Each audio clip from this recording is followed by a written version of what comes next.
Hey everybody, this is Four Wings here, and I decided I'm going to do a patch breakdown for the Valorant patch notes. I know I'm certainly not the best at the game, but it's still nice to try to analyze these changes. I haven't played anything with the new update yet, so I figured I would give my first impressions on these patch notes and see what these changes actually are.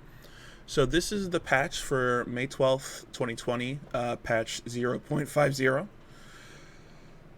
And supposedly this is supposed to be a pretty large change. So all rifles have been updated to make single tap and burst fire mode more efficient. The idea here is to support the viability of all rifle shooting styles when used in optimal situations. This is tied to gun recovery time, which we'll touch on. Sage, Cypher, Omen, Viper, Brimstone, and Phoenix have all undergone changes in part to better align them with their intended roles and to balance abilities that we found to either be too weak or too powerful in common situations. Costs of some agent abilities have been tuned. Lowered the cap on credits, so you can't go over 9,000 credits. That's pretty big. That's a 3,000 credit difference. So if your team is saving, let's say your team has a strong economy, that's 3,000 less. That's one less Vandal. That's one less Phantom that you can have banked for the future. So that could be pretty big. That definitely prevents snowballing a lot. And the spike now automatically falls when it gets stuck in an elevated location. I've run into a couple situations like that. I've died with the spike on top of a box as Omen, or my teammates have done the same thing as Jet, and it's just like, okay, once that happens and you don't have anybody else on the team that is capable of reaching those heights, it just is like, okay, now let's play some Call of Duty. We just got to go hunt people down. So that's nice. You notice each map got some love as well to remove some exploits and reposition a few barriers. Okay. So gameplay and balance. Weapon updates. You will no longer enter the walking accuracy state when transitioning from run to stop. What this means is when you are running and you stop moving, previously, while you went in between running to stopping, you would have about a split second of, a little bit of time of having walking accuracy, which is more accurate than running. It's accurate enough that you're able to get about one good shot off that is pretty close to being accurate before your recoil starts going real crazy. So now you have to completely stop in order to gain that accuracy. So that's a pretty big change there. And then once we get to all rifles, recovery times on all rifles have been updated, which should make tap and burst firing more efficient. Inaccuracy is accrued any time the weapon is refired prior to a complete duration of a weapon's respective gun recovery time. Also, changes to base walk accuracy. We felt like walk spraying with rifles was a little more effective than we'd like, particularly at longer ranges.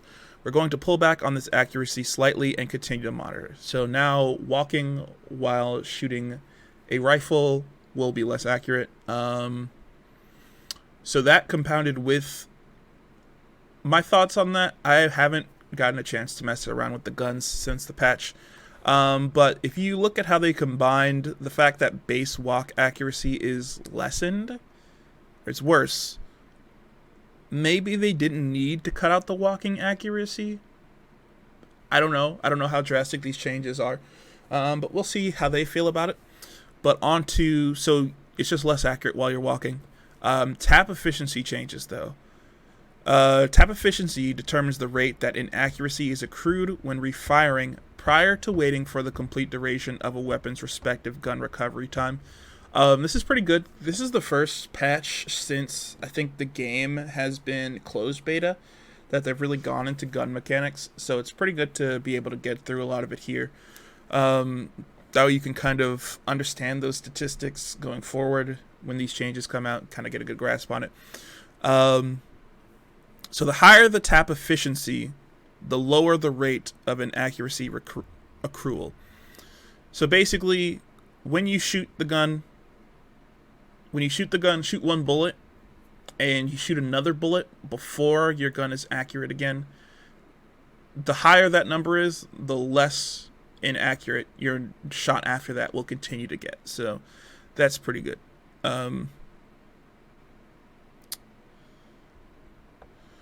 So look at these changes for the guns. We have the Vandal. The horizontal recoil is reduced by 15%. So when you're crouched or standing still, that's pretty good. Anything to make the recoil on that gun better is good. Gun recovery time, 0.4 seconds to 0.375 seconds. So that's not extremely significant, but any change is good. Any buffs are good. The tap efficiency changes, and I say it's not significant in comparison with the rest of these changes, but yeah. So 0.025 seconds recovery time faster. Tap efficiency, though, that seems to have gotten a higher change anyway than the Phantom, so that should be good. Phantom. Gun recovery time, 0.55 seconds to 0.35. Now that's a whole 0.2 seconds of recovery time less, which hopefully we should feel that. I definitely use the Phantom a lot, so I should hopefully feel that. There are a lot of the times where I'm like shooting and I'm trying to wait for the gun to recover so it's accurate, but I just feel like it's like I get killed in the time. Hopefully that's better.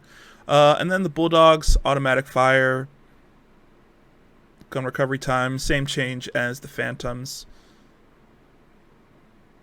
And there is still the tap efficiency change to the Phantom too. So machine gun changes. Machine guns are significantly underperforming other weapons at their price points. Machine guns are meant to be bullet hoses, powerful once they get going. This is a difficult balance to strike in a game where a single bullet from the Vandal will put you down. Our hope here is to make machine guns better at what they do, shoot lots and lots of bullets, while also increasing the power of the Ares relative to weapons at a similar price point. So what this means, with the price reduction from 1,700 to 1,600 on the Ares, the Ares is now just as expensive as a Spectre. I don't know what that does yet. I don't know necessarily if just the price change on its own. The Spectre obviously is still going to be more run and gun, but on a force round where you can hold a corner and just spray bullets, like let's say on the entrance to hookah on B side on defense, and you're just sitting on a box there, just ready to spray anybody that comes through on like on a save round, that could be pretty strong. And it's the exact same price as a Spectre, which is a pretty common gun to have bought on that round. So, firing error, essentially, I'm assuming this is like the deviation of bullet spread from any bullet. So the first bullet, so it looks like the lower this value is, the better. So it seems like overall the Ares is just going to be more accurate across all of its bullets, which should be good. Just having less spread on the bullets so you can actually control where they go, definitely a good change. And on both the Ares and the Odin, they have reduced the amount and intensity on horizontal recoil after the first 8 bullets. So yeah, I'm assuming that's like the random when you're spraying and the gun just goes from side to side. That should be less as well. So we'll see if these are actually significant changes once people start to get their hands on these guns. Now we're down to the agent changes. These are definitely the ones I understand a lot more than the game mechanic changes. So let's take a look at these. Sage. Slow orb zone duration decreased from 9 seconds to 7 seconds, so 2 seconds off. And slow orb slowing amount decreased from 65% to 50%. This is pretty big, I would say. It's pretty big. It is a lot easier to break through a zone that Sage is trying to prevent you from. 2 less seconds of slow is massive. 15% less slow is massive. This is just a pretty big change. I don't think this is going to kill the character. I don't think this kills the character, but I definitely think this Yeah, I think it's a good change. I think it's a needed change. Sage is the thermite of this game. You have to run a Sage, just because of how much she provides, and it is so much that I think cutting a little bit off the top isn't going to kill this character. Cypher. Cypher Cage no longer slows enemies that move through it. We've always envisioned Cypher as a premier sentinel gathering info on his enemies and picking them off, but the slow in the cage was allowing him to move into Sage's territory by stalling an entire enemy team. We still think this will be a tool he uses to buy some time, but enemies will now have more options when pushing his defenses, especially when coordinated. Um, what do I think about this change?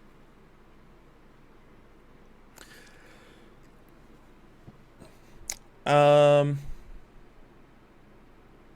I think definitely makes it a lot easier for um, the Cypher's enemies to just like go unga bunga through it through his cage, because now there's not a slow, so at the very least you can go through it as fast as you'd like to go. Um, there's still the vision blocking properties. Excuse me. There's still the vision blocking properties. Um, there's still the sound cue that Cypher will get when you go through it. So overall, it still serves just about the same purpose. There's not too much lost from this. You still have the same reasons to not want to go through Cypher Cage as you had before. But this is pretty big. Spy cam cooldowns when destroyed increased from 30 seconds to 45 seconds. Spy cams have been flying into enemy territory like Sova darts at the start of rounds because the punishment for losing one to an enemy is so low. Hopefully this change pushes you to find a safe hiding place for your initial camera. Please not inside a box. Yes, no cheat cameras inside boxes. Please. But yeah, that change is pretty significant. You could get multiple cams off in a round for free. You know, at the beginning of a round, you just drop your cam down and get a shot, and it's just like, okay, you know, having it be a much higher cooldown, you think about that change in cooldown from 30 to 45 seconds, that's a 50% increase, right? But you look at it from the cooldown from you manually retrieving your camera, that's 3 times the cooldown. So you got to look at the risk reward of that, of placing it safely, of placing it, say, on a site that sees all the angles versus placing it aggressively to see where they're coming from before they even push the site. Running that risk of losing it seems a lot higher now. Omen smoke changes. The duration of it is 15 seconds, up from 12 seconds. The projectile speed is increased, so it will be placed a lot faster, or assumedly it'll be placed faster from when you shoot it, which could be good because normally you have to wait until the smoke actually activates. It just goes out as the ball. It has to activate for you to actually get that vision denial. Then the cooldown increase. Yeah, that's a good trade-off for that. The 3 extra seconds. So it's really only a 2-second cooldown increase, which isn't drastic when you include the 3 seconds of extra cover that you're getting. Viper, her snake bite, that's the poison on the ground radius, increased radius to match other area denial abilities. Okay, so that's bringing it up in line with just about everything else that does the same thing.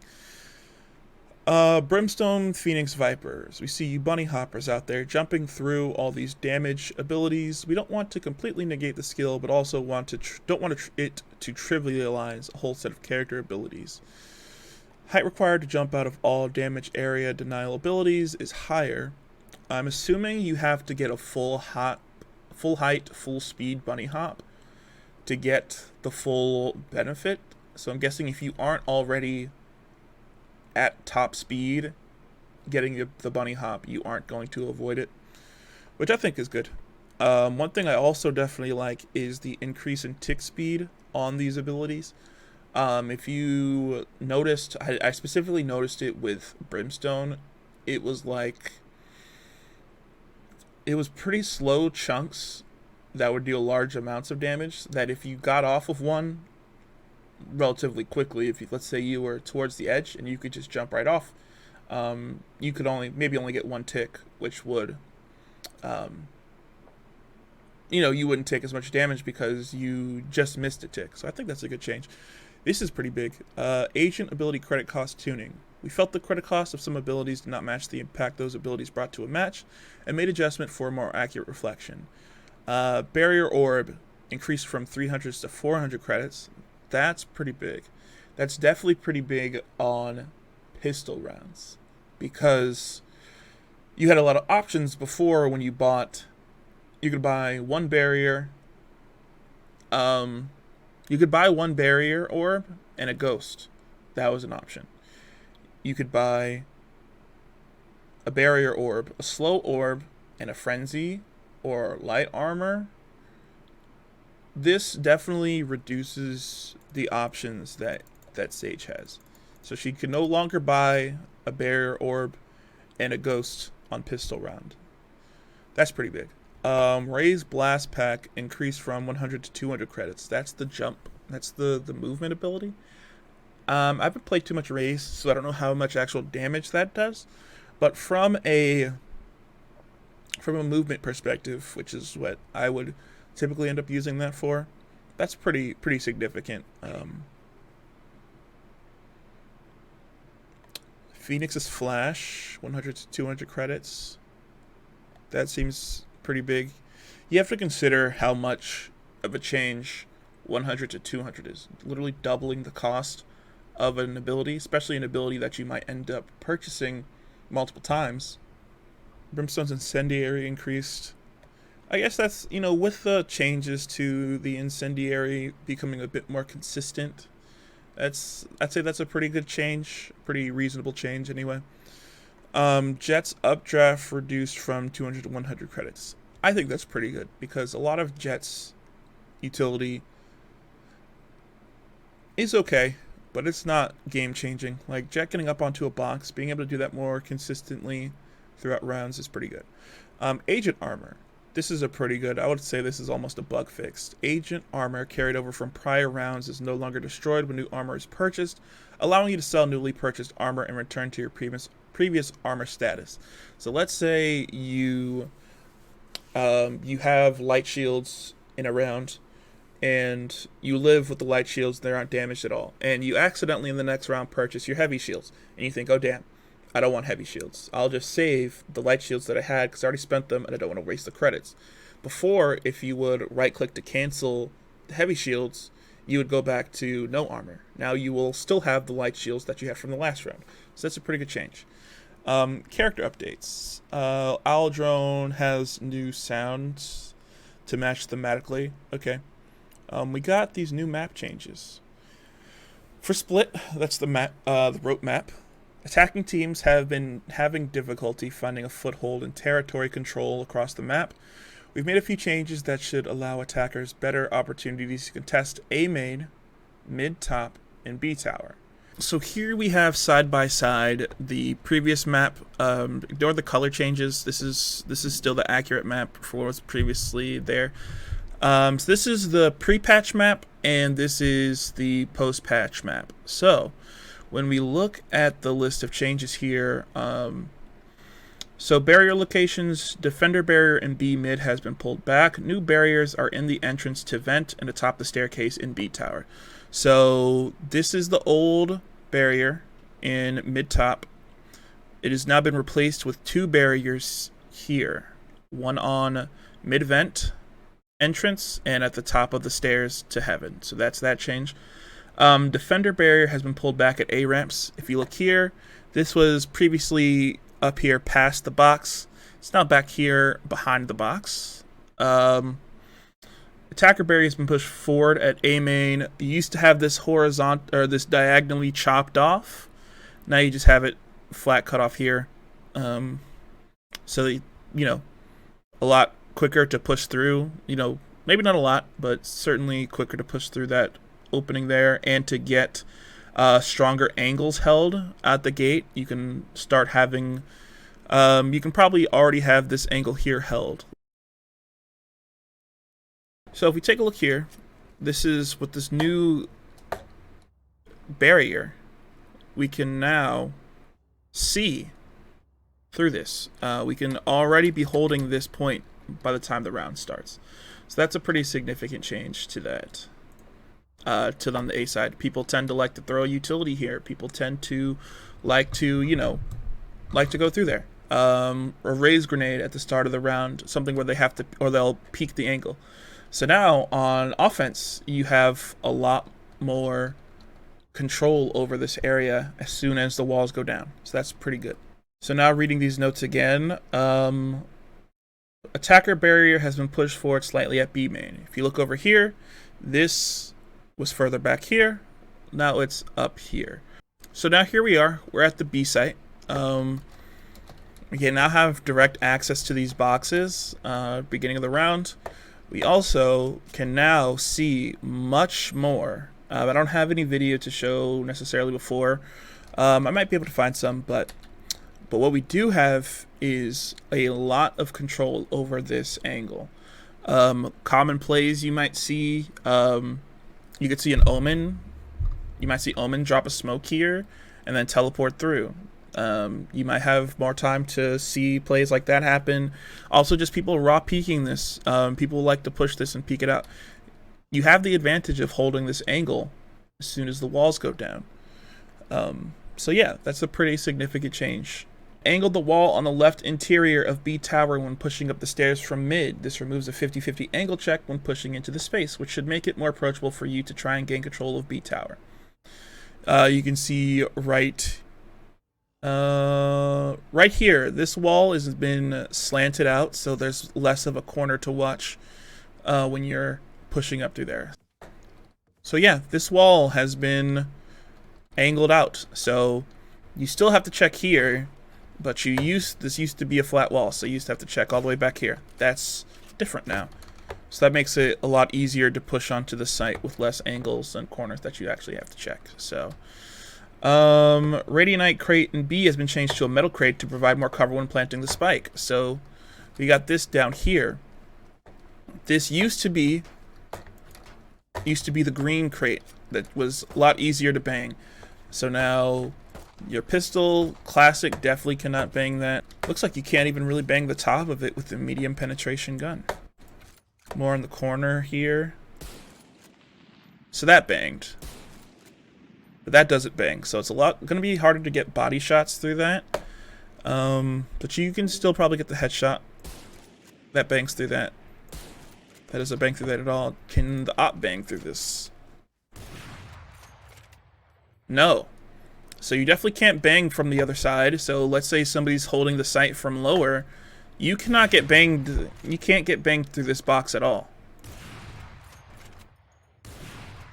Not reasonably anyway. Let me not say it all, but there's not very many reasonable angles that you could get banged from this, from somebody on lower on this side, and you can still get banged probably like, I don't know, when you're planting you're crouched down, so you might not even be able to get banged through the top of the box at all. I think that's significantly better for attackers, to make that a lot easier to get a plant off. So that's a pretty big change. And then there's some art changes to improve performance throughout the map. So nothing too crazy. Haven. A new map exploit system is in effect, which will have negative effects on anyone trying to escape the play space. Okay, so any of you out-of-bounders, cut that out. I don't know what they did. I don't know any out-of-map exploits, so I won't be able to test that. And then updated several floor sections, that way they now have appropriate material sounds. So if there's any point you thought you heard somebody walking on, say, grass, but they were actually walking on wood, things like that, those type of things should be resolved apparently. For all maps, added fixes for Cypher spy camera exploits to all 3 maps. A huge thanks. Okay, so they're fixing Cypher bugs with his camera. Okay. I think that's everything. That's everything for these patch notes. Pretty significant patch, it seems. Definitely a big cutout to Sage. Cypher's The meta around Cypher will change as far as what he probably wants to do, but overall he's not too far behind. Um, Omen change is definitely pretty good. Yeah, I still have to go through and see how big these gun changes actually are going to be. But, all in all, pretty good patch. I'm glad to see them willing to make changes in pretty big ways. Um, willing to change the mechanics of the game. Whether or not these changes are good or bad, I don't necessarily know, but I don't think. Hopefully, we won't run into a situation where we'll just never see anything change. If something sucks in the meta, you know, they seem like they'll be pretty quick to update it, which I can definitely appreciate. But yeah, that's my rundown. Thanks to anybody who tuned in. Please leave a like, comment, and subscribe, and enjoy the rest of your day.